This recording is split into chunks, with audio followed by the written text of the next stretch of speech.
Hello and welcome to the July 2025 instalment of Last Month in UK Funfairs. Now, summer may be drawing to a close, but do not worry, we've got the back end season on hand, so that is to look forward to. In particular, Oxford St Giles, what Neath Great Fair, which we're going to try again, because it was 9 years since the first time we went. But for the record, Bridgewater, which is not very far from us, we've tried to do that every year, but fortunately we're not going this year because I'm actually out on a family holiday over in Croatia.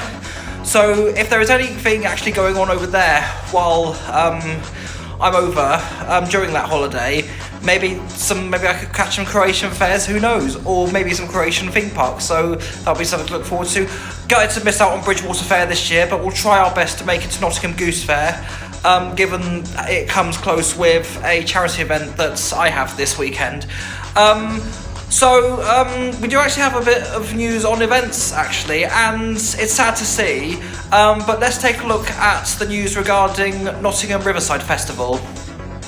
Nearly a few days prior to the event, Nottingham City Council have made the decision to pull the plug on the Riverside Festival, which was scheduled to take place on the first weekend of August. The cancellation came after the City Council, which organised the festival, stripped back the event in 24 months after the authority effectively declared itself bankrupt. This also resulted in the Mellors Group, which was responsible for the fair, to pull out days before the event, which was due to take place along the Victoria Embankment. And with that, let's take a look at some new rides that have come to the UK. After many updates and teasers, the heavily themed PWS Super Trooper named Inferno has finally been completed for Bronson Thurston. The ride made its debut at the civil parish of Kempston in Bedford. The Crow family have teased a brand new 85-metre tall tower ride coming to the UK later this year. There are strong suggestions as to what it could be, but we do know that it is being built by Funtime in Austria. Look forward to seeing the confirmed type of ride when it comes. PWS Rides have shared a photo showing the next Sizzler twist in the works. This one looks to be sharing that same colour scheme as John Searle's Twist It, which was built in November 2023, but the owner will be confirmed as always when they pick it up from the firm in Windsor. PWS have also shown off the next twist afterwards in progress. Here we see the trailer and frame of the ride being finalised by the contractor in Poland, awaiting delivery to Windsor.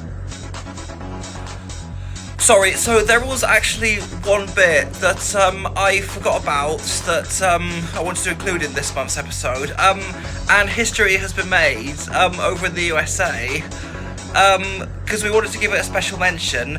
Get a load of this. History has been made as the first ever Fairtrade waltzer has made its way to the USA. The brand new build, called Soundstorm for Ray Kamak shows, was custom made to RCS specs and is making its debut at the OC Fair. We wish RCS the very best of luck and are hoping it does as well as they have been doing in the UK and beyond for the past 17 years. And finally, some ride changes that have happened in the UK. The Stargate twin spin of Sean Rogers is currently undergoing a major identity overhaul and will look nothing like how it did since it was built by ARM in 1995. Here are the back panels being painted by Aaron James Lewis. Darren Matthews Jr. has acquired the Wild Mouse Zamperla Twister coaster, previously travelled by Colin and Roland Devey of Anderton and Roland, who regularly opened the ride during the summer on Paynton Green.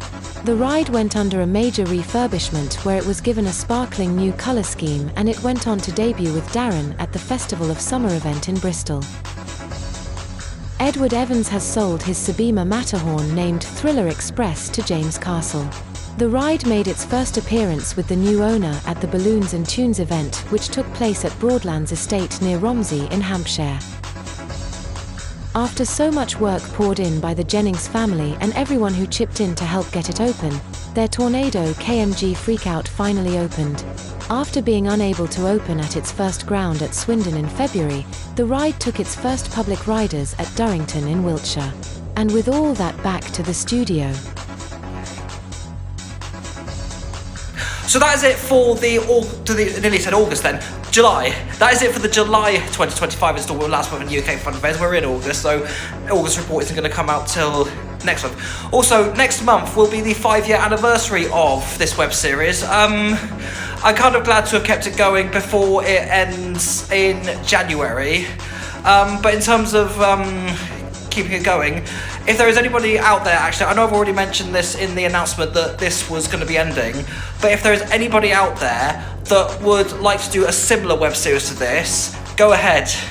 I won't stop you. When it comes to an end here, I'm happy to hand the baton over to someone else. In terms of what's to come, we do have some more videos from Bristol Balloon Fiesta left to upload and release.